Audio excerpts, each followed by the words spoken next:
சிபிஐயை க்யூரே பண்ண முடியாதுன்னு சொல்லுவாங்க. But visual rehabilitation and visual stimulation அந்த குழந்தையோட ஏர்லி இன்டர்வென்ஷன்லேயே ஸ்டார்ட் பண்ணிட்டோம்னா கண்டிப்பாக அந்த குழந்தையோட வாழ்க்கையில் ஒரு மாற்றத்தையும் ஒரு குவாலிட்டி ஆஃப் லைஃப்பையும் நம்மளால் கொடுக்க முடியும்.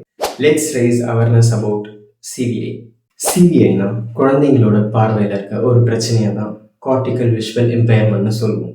பார்வையில் பிரச்சனை, விஷன் இம்பேர்மெண்ட் அப்படின்ற வேர்டை கேட்கும்போது அந்த குழந்தையோட கண்ணு தான் அஃபெக்ட் ஆயிருக்குன்னு நினச்சிருப்போம். பட் சிபிஐயை பொறுத்த வரைக்கும் அவங்களோட விஷுவல் பாத்வே அப்படி இல்லைன்னா பிரெயினோட ஒரு சில பகுதி அவங்களுக்கு அஃபெக்ட் ஆயிருக்கும். இது எதனால் வருதுன்னு பார்த்தீங்கன்னா பிரெயினுக்கு ஆக்சிஜன் கம்மியாக போகிறதுனால குழந்தையோட பர்த் கிரை டிலே ஆகும்போது இது நடக்கலாம். இல்லைன்னா அந்த குழந்தையோட குளுக்கோஸ் லெவல் கம்மியாக இருந்துச்சுன்னா, குளுக்கோஸ் லெவல் கம்மியாக இருக்கிறதுக்கான காரணம் ஆஃப்டர் டெலிவரி அந்த குழந்தைக்கு late feeding or less feeding பண்ணுறது. அந்த குழந்தை ப்ரீமெச்சரில் பிறந்திருந்தாலும் அதுக்கு சிபிஐ வரதுக்கான பாசிபிலிட்டிஸ் இருக்குது. சிபிஐ குழந்தைங்களோட ஃபீச்சர்ஸ் பார்த்தீங்கன்னா அவங்களோட ஐ கான்டாக்ட் ரொம்ப புவராக இருக்கும். அண்ட் மோஸ்ட்டாக அவங்க அட்டென்ஷன் கொடுத்து பார்க்குறது கலர்ஃபுல் டாய்ஸ் அண்ட் ஆப்ஜெக்ட்ஸாக மட்டும்தான் இருக்கும். பட் ஒரு சில நேரத்தில் நீங்கள் என்ன தான் கலர்ஃபுல் ஆப்ஜெக்ட்ஸ் கொடுத்தாலும் அவங்க பெருசாக இன்ட்ரெஸ்ட் காட்ட மாட்டாங்க.